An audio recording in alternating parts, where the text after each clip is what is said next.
Hello and a very warm welcome to all my friends and well-wishers and my viewers on the YouTube family and on the other social media handles where these stories are being shared. You see, having worked for the corporate for over 23 years, and so this gave me a realization, and in 2014 I decided to open my own print venture. Well, I've been in business for the last 10 years and I have seen that despite the fact that I've learned so much on the job, and of course all those learnings are really beginning to come home to roost now. They're really helping me out when I was trying to set up my business, when I was trying to diversify in so many things. However, there is another very marked change I see in myself now is, the environment in which you live kind of slowly over a period of time changes your mental makeup as well. It changes the way you think. It changes your creativity. It changes your line of thought. And so, summarizing all this together, I thought I'll just sit here with you today and share my experiences with you. Let's begin. So you see, over the last 3-4 months and 23 episodes of this series are already through, and across these episodes we've tried to discover ourselves as modern humans, as what is it which makes us happy, what is it that makes us click, and what is it which guides us, which kind of tries to show us a path that how in today's world we as modern humans should strive to live. So this is a kind of I would say a digression from all the episodes we've been sequentially talking about, which I'm sure some of you would have watched sequentially as well. And this digression is just for us to stop, pause and think in the direction we've come so far, and also think in terms of what we have imbibed across all these episodes and where exactly will that eventually lead to. So welcome to this digression. The life you were built for has nothing to do with spreadsheets. Once, we roamed free. We hunted, moved, created, shared stories around fire, and lived fully in the present. Today, we're stuck in meetings. But what if we could bring that spirit back?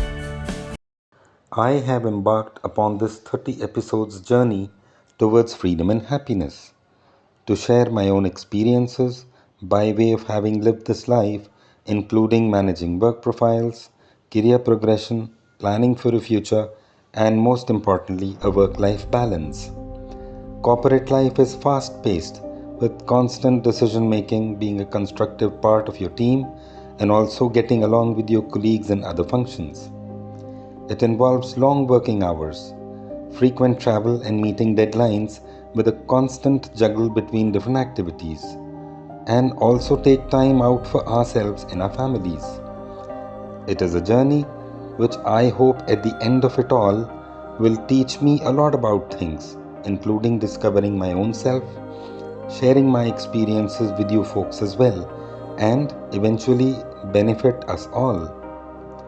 In my own experience, spanning across decades, there are two underlying themes. First, as in the words of Charles Darwin, about survival of the fittest. When a huge asteroid struck planet Earth 65 million years ago, the dinosaurs ruled the Earth, and they were the first on a fast road to extinction. Why? Because they were way too large and required huge amounts of food to survive. Loss of food and vegetation meant they starved and their ancestry went into oblivion. Who survived? The ones who were small and were able to dig deep into burrows to see through the turbulent environment on planet Earth. The mammals. And so what do we learn? Being nimble on your feet and the flexibility on your part to adapt to the new ways of life. What are the key words here? Adaptability and nimbleness. These are true for everything we do in our lives, be it catching a bus or applying for an assignment or submitting an application for our kids' school admission. And now to the millions years old puzzle: who we are, where are we coming from, and where are we going exactly. So if we look at millions of years of our evolution, we'll find that at one point of time, all animals, I'm especially talking about the primates, they would live most of their lives on trees. And then some of the species which eventually became who we are decided to become bipedal. They stood upright and started to walk on two legs. These were the first bipedals. And this is where we started to really distinguish ourselves from orangutans and chimpanzees. The entire lineage, the Homo lineage, happened, and it all started with the first of this series of species in the hominin series. Now these people were the Homo erectus, and after that the Homo ergaster, the man who could do a lot of things, the Homo habilis, the Homo neanderthalensis, and eventually the Homo sapiens is who we are. Now, people walking on two legs actually made a lot of difference in our lives. Once we started to stand upright, our line of vision really increased, and both of our hands became free compared to when we were earlier walking on all our fours like chimpanzees. And this heightened vision gave us a more clearer feeling of our surroundings, of the environment around us, where we were. It also gave us more opportunities in terms of looking for food. It also gave us an opportunity to see the prey better so that we could hunt better. And once we could hunt better, we had this abundance of food. And abundance of food meant better energy to the human body. And slowly, as we started to progress over millions of years, we also had our hands free. We became better hunters. And then we learned the use of fire. We started to cook our meat. And this eventually helped us ingest more collagen and thereby more protein in our diets. Our brains became larger, and we started to develop a very complex set of communication, which eventually developed and diversified into so many languages that we speak across the globe today. And so, you see, the invention of the language, I would say, is a very important milestone in our development as a species. And so, development of this modern means of communication, this language that we developed for ourselves, helped us a lot in terms of communication with each other, communication within a tribe, so that we could work much better than we used to work earlier, because now we could form some very good cohesive teams with a shared target. And because of this, the families started to come together, families became bigger, more families started to come together as a tribe, the tribes became villages, villages became cities, cities became nations, and nations eventually turned into empires. So this is a very interesting way, the way we have developed. And all through this, what is the thing which really sets us apart? Well, the trigger certainly was our ability to stand up on our 2 feet, and that changed a lot in the life of Homo sapiens as we are today. But this complex means of communication also helped us forge new links, and these teams is exactly what nation states are today. The very concept, the very idea of a nation is what makes the planet Earth a set of 205 countries as we look at it in the United Nations. Pottery and granaries emerged, and we no longer starved. Our weapons became bigger, more efficient, and destructive because it was no longer just about hunting food and making it. These were being used against each other. Religion happened, and theories of great inventions started to be written by the monks in the monasteries in the Middle East. Art, culture, poetry, and architecture emerged. New fundamentals of our understanding of the world, including our own solar system, emerged. Medicine emerged, and we could conquer tuberculosis, diphtheria, and syphilis, and so on. Once theory started to be put into practice, Europe's age of Renaissance emerged. Brilliant ideas on factories and armies emerged, with the first and the second industrializations happening, and so did the age of colonization. The Homo sapiens grew to over 1 billion. The Roman Colosseum, the Gaza necropolis, the Great Wall of China, the Eiffel Star, and the magnificent Taj Mahal came about over a millennia. If we had Pythagoras and Madame Curie, we had Aryabhatta and S. Ramanujan too. We had Buddha, Confucius, Plato, Socrates, and Aristotle, and we had Panini, Patanjali, and Ved Vyas too. We had visionaries in the form of Abraham Lincoln, Mahatma Gandhi, Dr. Martin Luther King, and we had Dr. Nelson Mandela too. We've had Kalidasa, and we've had Homer and Rumi too. We've had Munshi Premchand, Leo Tolstoy, Charles Dickens, and Thomas Hardy too. We've had Mia Tansen and Nusrat Fateh Ali Khan too. And we've had Bach, Beethoven, and Mozart too. Some great people who continue to influence our thoughts, speech, and actions even hundreds of years after they existed. In the next 400 years, much of the earth would be captured and split between the Spanish, the Dutch, the Portuguese, the French, and the English.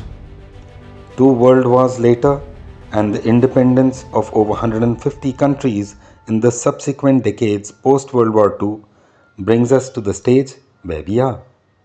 So, in all this time, the factory worker started to come as an evolved avatar, I would say, of all these soldiers who were there in the battlefield, and for all the efforts which they put into the factory after training, because now humans started to work as very disciplined entities which would form a very cohesive unit and make them operate machines more productively. And for the kind of effort which people put into factories, they started to trade their time and labor for money, which eventually resulted in what we now know as the familiar SMS jingle, which you hear on your cell phones at the end of every month. And so we started to progress, and slowly over the decades, now we realize that the age of AI is finally dawned upon us. We have structured lives, we have structured jobs, we have a structured set of governance. We don't really have to think and worry about everyday wars and how we're going to survive for today. And amidst all these creature comforts which our modern lives bring us about in terms of the modern amenities we enjoy in our apartments, good food, every time you open your refrigerator is full of any kind of food you wish to eat. And so despite all these amenities, we still keep asking ourselves, why still we not happy? So what exactly do we learn from all this? Well, first thing, or rather the first realization which comes to my mind is that despite all the so-called technological progress which we humans have done on this planet, and it's such a remarkable fact that 83% of this planet has been touched by human endeavor in some way or the other. And despite all this progress, it so happens that our mind, the way our mind works, the neural pathways inside of our brain are still prehistoric. And so we need to really find answers to all of these problems within ourselves. And so this really begs the question, how exactly should we live from here on? And the answer just lies in trying to replicate where exactly the body is left in terms of evolution, because evolution has happened at a very slow pace compared to the technological pace at which we humans have developed.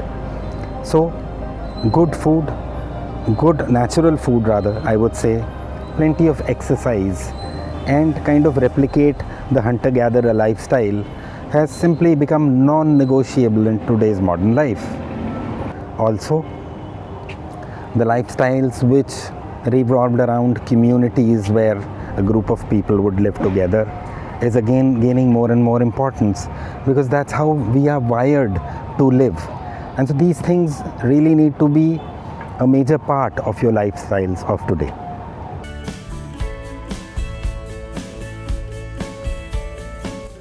But what if we could bring that spirit back? Freedom. Happiness is where we explore the ancient ways that made us human and find freedom through modern passions like biking, cooking, running, and creative living. If you're ready to leave behind the noise, chase what truly lights you up, and design a life around freedom, this channel is your tribe. So hope you will have learnt as much from this series as I have done. And in the eventual analysis, what I really realize is that the relevance of the thought of Darwin remains as relevant and as valid as ever. The survival of the fittest and the ability to adapt yourself, the flexibility to really get into the groove of whatever times we are living in, is something which will make you come out on top, which will make you strong, happy, healthy, and ready to take on the world. Take care. Thanks very much for watching. Bye for now.